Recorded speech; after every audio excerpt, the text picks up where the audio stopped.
This is a potential that you could do with the circuit boards for the rotary dumpers. So if you don't like the buttons on the circuit board itself, one can hook up these external momentary push button switches, and instead of putting the buttons on the board, you can put header pins. So you can either solder or get jumper cables to extend out to where you want. And it basically works the exact same way as the lights and actions do on if the buttons and LEDs were mounted on the circuit board itself.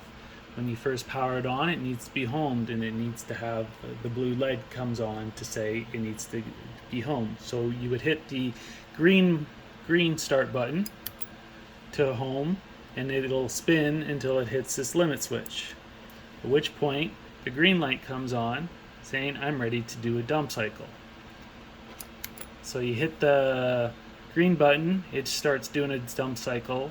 The red light comes on saying I'm doing something right now.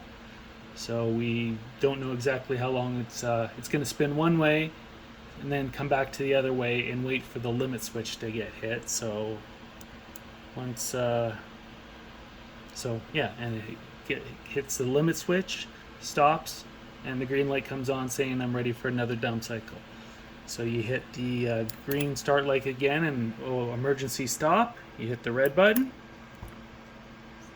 and now it's back to I need to home myself with the blue light indication.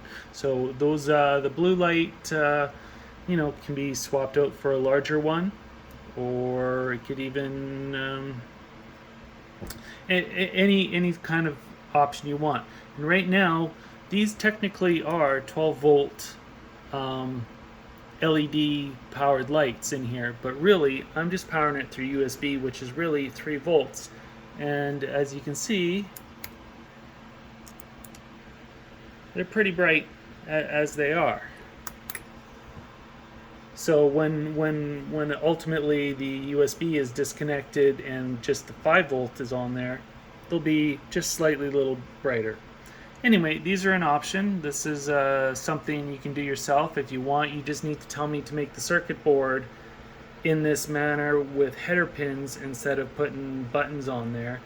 And I could either buy these lights for you and hook them up, or you can do it yourself. It's really up to you. But this is an option.